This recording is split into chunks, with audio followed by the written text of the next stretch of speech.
जिस पिता को बेटा और बहू कंजूस मक्खी चूस कहकर दो वक्त की रोटी के लिए तरसाते थे, जब उस पिता की पुरानी संदूक खुली तो सच जानकर पूरे शहर के ने उनके चरणों में सिर झुका दिया।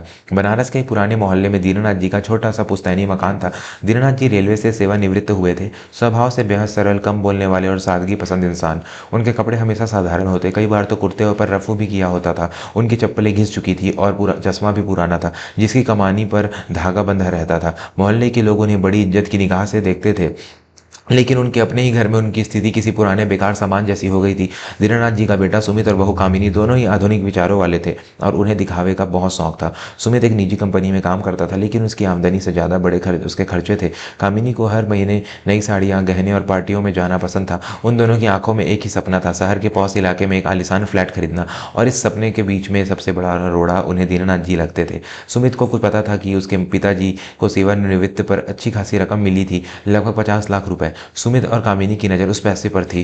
एक रात खाने की मेज पर सन्नाटा था। सुमित ने बात छेड़ी, पिताजी मैंने एक बिल्डर से बात की है, शहर के बीचों बीच एक बहुत ही शानदार फ्लैट बन रहा है। अगर हम अभी बुकिंग कर दें तो हमें बहुत फ़ायदा होगा। बस 50 लाख रुपए की ज़रूरत है। आपका फंड बैंक में ऐसे ही पड़ा है, आप वो पैसे मुझे दे दीजिए। दीनानाथ जी ने दाल में रोटी डुबोते हुए शांत स्वर में कहा, बेटा वो पैसा मैंने किसी जरूरी काम के लिए सुरक्षित रखा है। मैं वो पैसा तुम्हें मकान खरीदने के लिए नहीं दे सकता। हमारे पास ये पुश्तैनी घर है तो सिर छुपाने की जगह की कमी तो नहीं है। यह सुनते ही कामिनी का चम्मच थाली में जोर से गिरा और तमतमाते हुए बोली, बाबूजी यह क्या बात हुई? हम इस पुराने खंडहर में कब तक रहेंगे?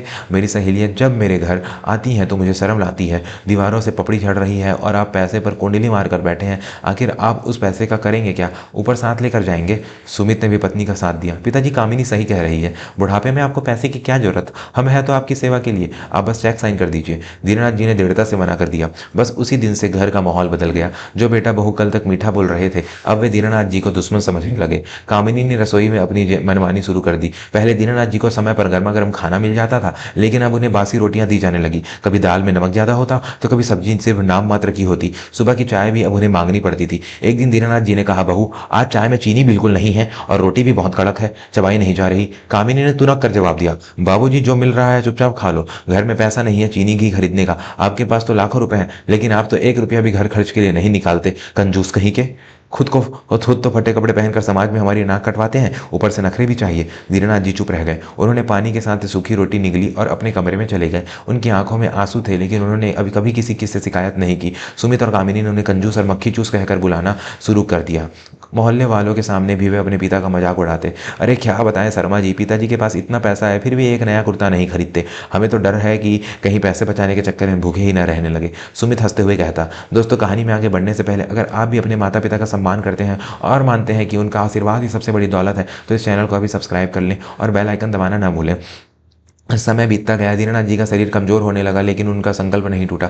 एक दिन सुमित के घर कामिनी की किटी पार्टी थी। शहर की कई अमीर महिलाएं आने वाली थी। कामिनी ने सुमित से कहा, सुनिए आज बाबूजी को कह दीजिएगा कि शाम को अपने कमरे के बाहर न निकले, और हाँ वो जो उनका पुराना संदूक है उसे भी स्टोर रूम में फेंकवा दीजिए, बहुत जगह घेरता है। मेरी सहेलियाँ देखेंगी तो क्या सोचेंगे कि कैसा कबाड़ जमा कर रखा है। शाम को जब मेहमान आए तो घर हंसी ठिहाकों से गूंज रहा था। दीनानाथ जी को प्यास लगी। उनके कमरे में पानी का जग खाली था। बहुत देर इंतजार करने के बाद जब रहा नहीं गया तो वे धीरे धीरे लाठी टेकते हुए बाहर आए। उनके कपड़े पुराने थे और खांसते हुए वे जैसे ही ड्राइंग रूम के पास पहुंचे, सबकी नज़र उन पर पड़ी। कामिनी की एक सहेली ने नाक सिकोड़ते हुए पूछा, अरे कामिनी यह कौन है? क्या तुम्हारे घर में कोई पुराना नौकर काम करता है? कामिनी शर्म से लाल हो गई। उसने झूठ बोल दिया, हाँ हाँ यह गाँव से आया एक दूर का रिश्तेदार है, थोड़ा दिमाग से कमजोर है, बस ऐसे ही पड़ा रहता है। फिर वह दीनानाथ जी की ओर झपटी और गुस्से में फुसफुसाई, आपको मना किया था ना बाहर आने से, अंदर चलिए, आप हमें शर्मिंदा करने में कोई कसर नहीं छोड़ते। दीनानाथ जी ने उस दिन अपने ही घर में खुद को बेगाना महसूस किया।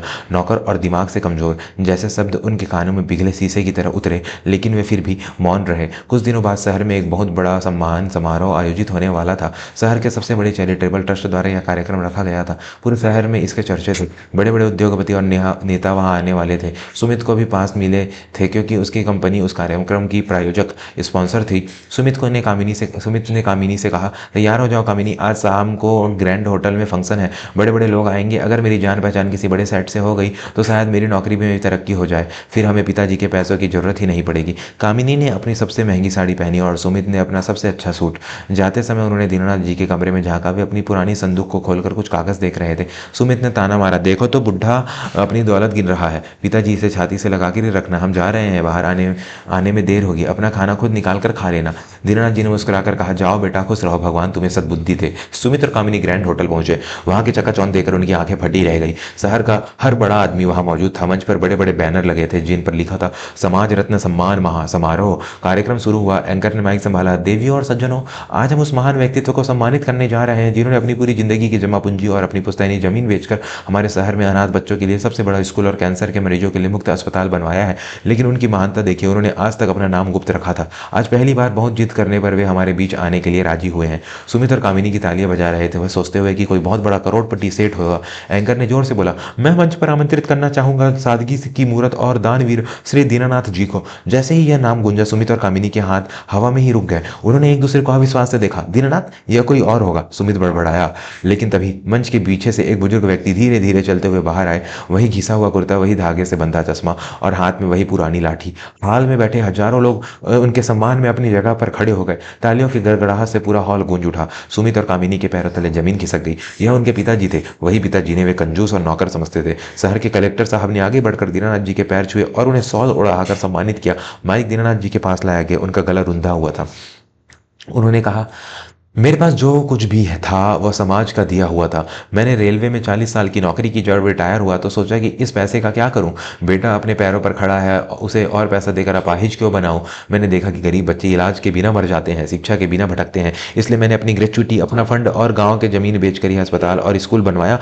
मुझे खुशी है कि जीते जी मैं यह देख पाया। पूरा हॉल भावुक हो गया था। लोग दीनानाथ जी जिंदाबाद के नारे लगा रहे थे। दोस्तों, कहानी में इस अहम मोड़ पर एक बात याद रखिए, इंसान की पहचान उसके कपड़ों से नहीं, उसके कर्मों से होती है। अगर आपको यह कहानी दिल को छू रही है तो अभी चैनल को सब्सक्राइब करें।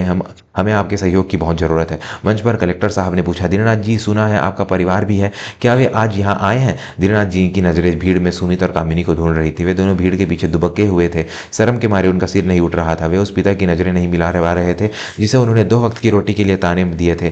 दीनानाथ जी ने माइक पर कहा, मेरा परिवार तो यह पूरा शहर है। ये अनाथ बच्चे ही मेरे पोते पोतियां हैं। रहा सवाल मेरे बेटे का, तो वह शायद अपनी दुनिया में व्यस्त है। दीनानाथ जी ने सुमित और कामिनी को देख लिया था, लेकिन उन्होंने मंच से उनका नाम लेकर उन्हें शर्मिंदा नहीं किया। यह उनका बड़प्पन था। कार्यक्रम खत्म होने के बाद जब दीनानाथ जी बाहर आए तो बड़े बड़े अफसर और सेठ उन्हें घेर कर खड़े थे। कोई उनके साथ फोटो लेना चाहता था तो कोई उनके पैर छूना चाहता था। सुमित और कामिनी भीड़ को चीरते हुए किसी तरह वहां पहुंचे। सुमित रोते हुए दीनानाथ जी के पैरों पर गिर पड़ा। बाबूजी, मुझे माफ कर दीजिए, मैं अंधा हो गया था। मैं पैसों के लालच में आपको पहचान नहीं पाया। आप देवता हैं बाबूजी, और मैंने आपके साथ जानवरों जैसे सुलूक किया। कामिनी भी फूट फूट कर रो रही थी। बाबूजी, मैंने आपको बासी खाना दिया, आपका अपमान किया, मुझे कोई भी सजा दे दीजिए, लेकिन अपने घर से मत निकालिए। दीनानाथ जी ने बेटे को कंधे से पकड़कर उठाया। उनकी आंखों में आज भी वही वात्सल्य था। उन्होंने शांत स्वर में कहा, बेटा, धन तो हाथ का मैल है, आज है कल नहीं होगा, लेकिन संस्कार और सेवा भाव हमेशा रहता है। मैंने तुम्हें पैसा नहीं दिया इसलिए तुम नाराज थे, लेकिन आज जो सम्मान मुझे मिल रहा है, क्या वह पैसे से खरीदा जा सकता है। जिस दिन तुम यह समझ जाओगे उस दिन तुम सच में अमीर बन जाओगे। सुमित को अपनी गलती का गहरा एहसास हो चुका था। उसे समझ आ गया था कि उसका पिता कंजूस नहीं बल्कि दुनिया का सबसे बड़ा दानी था। वह संदूक जिसे कामिनी कबाड़ समझती थी, उसमें अस्पताल और स्कूल के कागजात रखे थे जो लाखों जिंदगियों को रोशन कर रहे थे। उस दिन के बाद सुमित और कामिनी पूरी तरह बदल गए। उन्होंने आलिशान फ्लैट का सपना छोड़ दिया और उसी पुश्तैनी मकान में दीनानाथ जी की सेवा करने लगे। अब कामिनी खुद अपने हाथों से ताज़ा खाना बनाती और सबके पहले बाबूजी को खिलाती। सुमित ने भी अपनी छुट्टियों में अनाथ आश्रम जाकर बच्चों को पढ़ाना शुरू कर दिया। दीनानाथ जी ने अपनी सादगी से न केवल समाज का भला किया बल्कि अपने भटके हुए बेटे और बहू को भी सही रास्ते पर ला दिया। निष्कर्ष दोस्तों, इस कहानी से हमें यही सीख मिलती है कि किसी भी व्यक्ति का मूल्यांकन उसके बाहरी दिखावे या धन से नहीं करना चाहिए। असली दौलत बैंक बैलेंस पे नहीं बल्कि अच्छे कर्म और संस्कार होते हैं। माता पिता हमारे लिए जो करते हैं कई बार हम उसे समझ नहीं पाते और लालच में आकर उनका अनादर कर बैठते हैं। जब तक वे हमारे साथ हैं उनकी कदर कीजिए, क्योंकि उनके जाने के बाद सिर्फ पछतावा रह जाता है। आपको यह कहानी कैसी लगी कमेंट करके जरूर बताएं। क्या सुमित और कामिनी को माफ करके दीनानाथ जी ने सही किया? अपनी राय जरूर लिखें। जाने से पहले ऐसी ही दिल को छू लेने वाली और पारिवारिक कहानियों के लिए हमारे चैनल को सब्सक्राइब करना बिल्कुल ना भूलें और इस वीडियो को लाइक और शेयर जरूर करें। धन्यवाद।